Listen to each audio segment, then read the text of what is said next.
Fallon said that Chili danced for them. Yeah, Chili was dancing. That's how we found Chili. They were rehearsing, and we went to the rehearsal, and this cute little girl was dancing, and she walked around. I can sing. Y'all want to hear me sing? I can sing. Y'all want to hear me sing? We're like, we hear you sing. Get out of here. You're a dancer. Get out of here. And so I remember being at LA's house. We were sitting around, and they were trying to find the third member.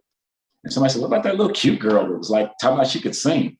You know, hey, there you go. Great personality, and like, okay, yeah, she's cute. Okay,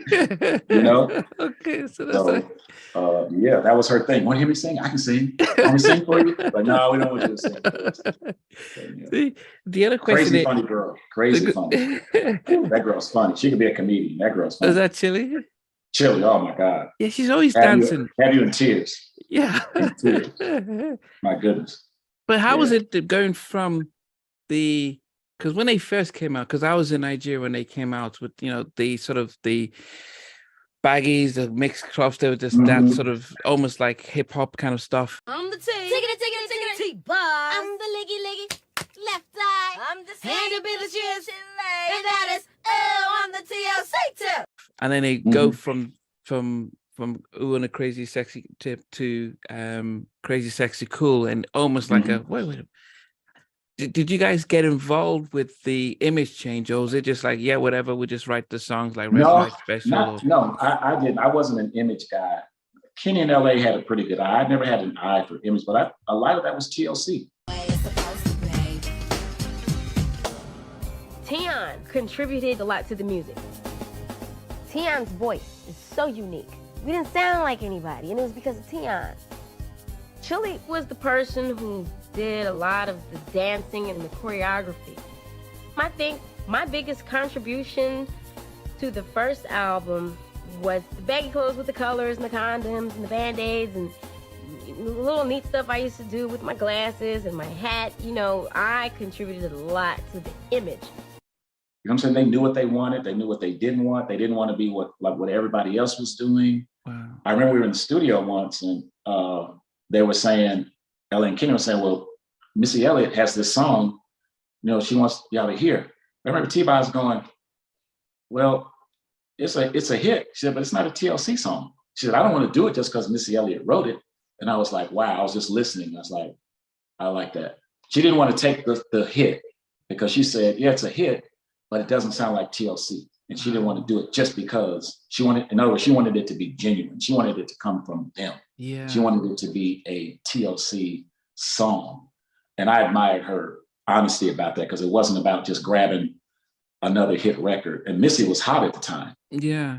And I remember, but so they always knew what they wanted. They were creative, and those girls were they were just so musical, but their personalities just dripped of personality individually. And that's what made them really great. It was the personality along with the music. They lived the music. It was believable. Wow. You know what I mean? Hat to the Back, and you know what I mean? Even Baby, Baby, Baby that we wrote. I never thought that it would be like that, but they made it like that because they put their vibe on it, and the video was really great, so they always knew what they wanted. You know what I mean? So they were innovators. Even Left Eye, when I would talk to Lisa, we'd be at the studio, me and her didn't talk music. She was in the health and fitness and food. Wow. I'm like then I was a vegetarian. I'm vegan now. So me and her would talk foods. We would talk health. And I remember before she passed, she had a book because she was an artist. And she showed me a tattoo that she had come up with that she was going to have put on her back. So me and her, we didn't talk music. We talked health. We just talked creative stuff. She told me about Honduras, that she was going to this place called Honduras just to get away and cleanse herself. And I was like, wow, she goes, you would like it. You would like it, Daryl. You would like it. So, man, it sounds like it. So we had a different kind of relationship when we would sit and talk. I admired, I really loved those conversations that we had because they weren't about music. You know what I mean? It's about other things in life. Mainly we talked health because, I was a health dude. Okay. So that was our connection. Yeah. Yeah, I missed her a lot. That hurts, you know what I'm saying?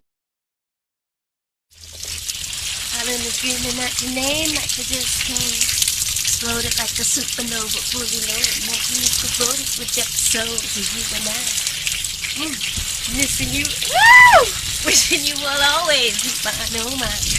Kissing you like candy while I listen to your sweet replies. I can't deny. Woo! Got a crush on you and don't know what to do. So should I continue? Maybe stop like the cops in a hot pursuit. Blah. Tick tock, tick tock.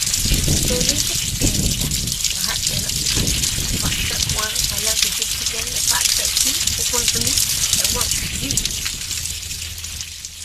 And we grew up with them. You know, we all lived in a subdivision. They come and hang out and, you know, be there in the morning eating cereal. And, you know, you get to get close to these people. It's like your daughters. You know what I mean?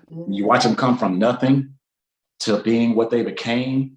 That's incredible, man. Come from nothing and that worldwide fame like that. That was crazy. But how's it like blew us away. watching from the sidelines, seeing them when you see the artist blow? Because it's very different when you guys were doing the LaFace productions with Paul Abdul and stuff. Because you know you do their stuff and you move away. Yeah, but they were successful. But to create someone, not create, but help to create the sound and the success, like Toni Braxton came from Baltimore, just regular girl and, you know, zits on her face, and a nobody, you know what I mean? Or TLC being a nobody, and then watch them blossom into these beautiful swans. You know what I'm saying?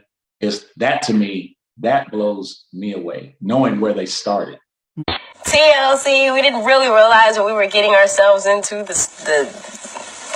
I mean, I don't know, when we were in the studio recording, even though we had a lot of fun doing it, oh man, it wasn't overwhelming, you know? It wasn't overwhelming at all. I mean, we just went, had fun, did what we had to do, and came back the next day and repeated it. So the excitement didn't really come until we heard our song on the radio, and that's when something just like came out of nowhere and knocked us in the head and was like, hey, you're on the radio. You have a video out. You know. And what song was that when you heard it?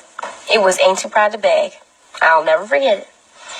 We were just about to pull into Taco Bell drive-thru. Chili whipped that car around that driveway so fast, and we were out in the parking lot jamming.